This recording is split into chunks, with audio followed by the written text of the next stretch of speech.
I'm going to review some basic ideas about the portal.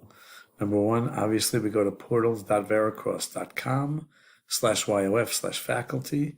If you click the star using Chrome, and you should use Chrome because you should be logged in over here in Chrome, in the Chrome browser, it'll help you get in better.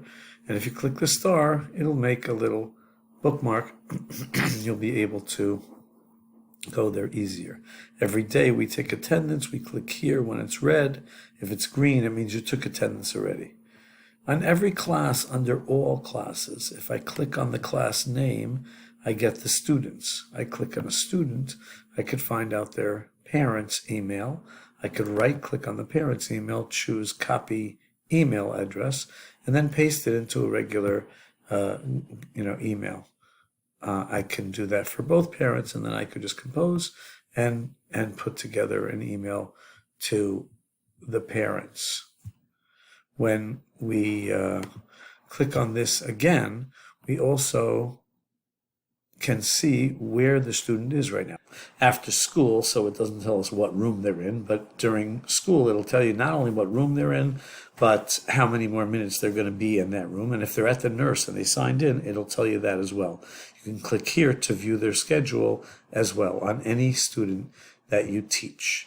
If we click on attendance, we're familiar with attendance. However, a couple of things about attendance. Obviously, if it doesn't say taken, it means that that blue bar on your phone that's here, you did not click.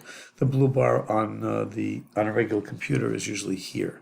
If you have them for more than one period, then over here, you can click here and you will actually see that. I'll show you that here if I go to this class. I have them for 2 periods.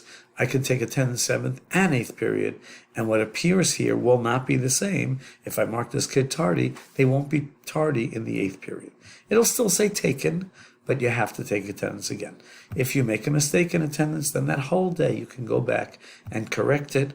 We only use present, not in class, and tardy. We don't use these other things. These are really for the elementary school. Present, not in class, and tardy.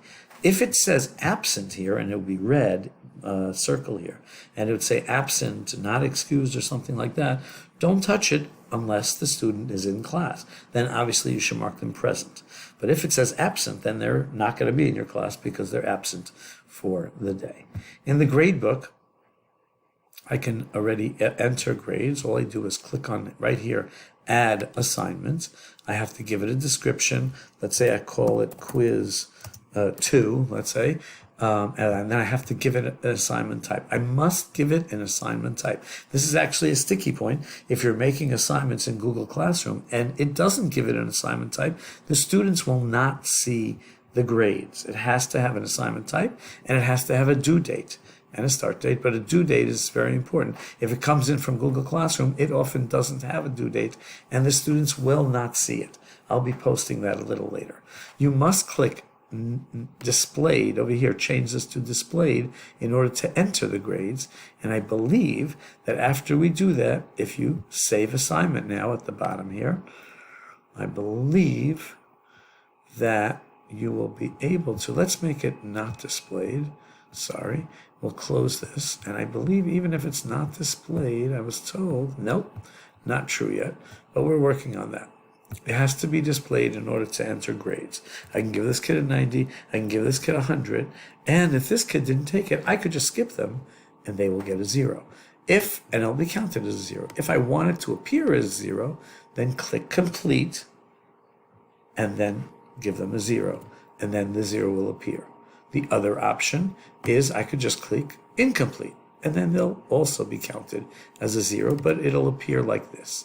If you can also choose a complete no credit, which means they're done with this test, but they're not getting any credit.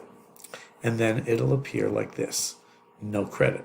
If you have a student that you don't want to have to take the exam, they were absent for 5 days or whatever, then I could just click not required to complete, and it'll look like this, and that's okay.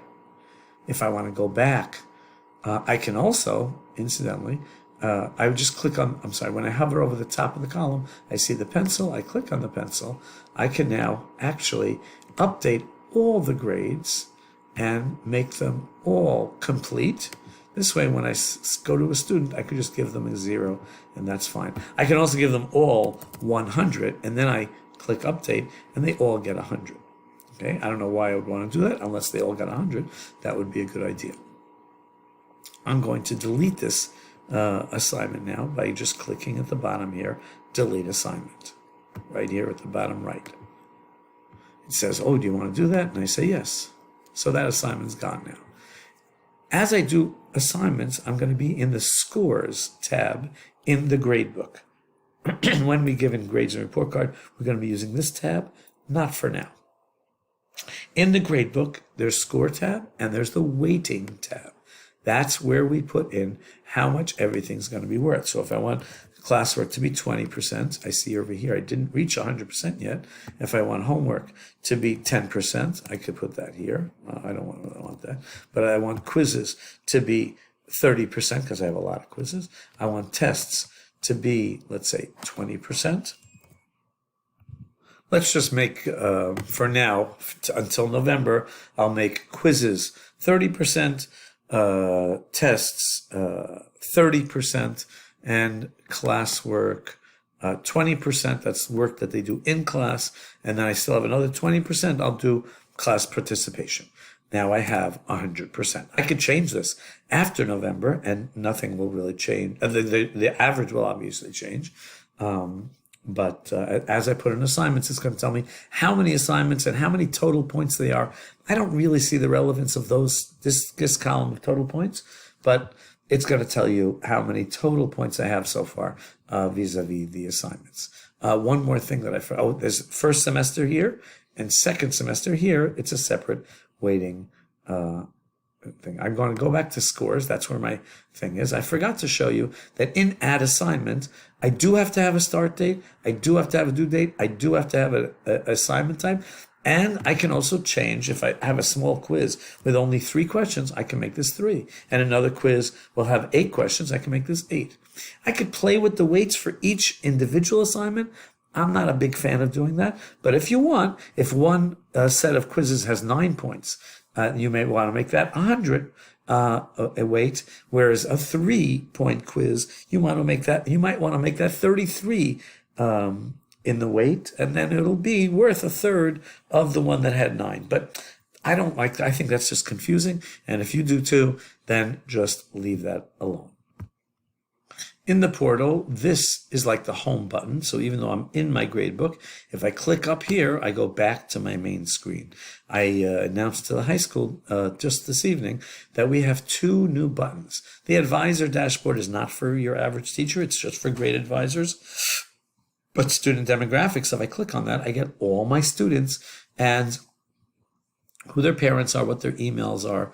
Very convenient to email a parent. You just highlight the parent's email address, and you could copy it and paste it into an email and then do the other parent. There is a way to copy and paste it into Excel. When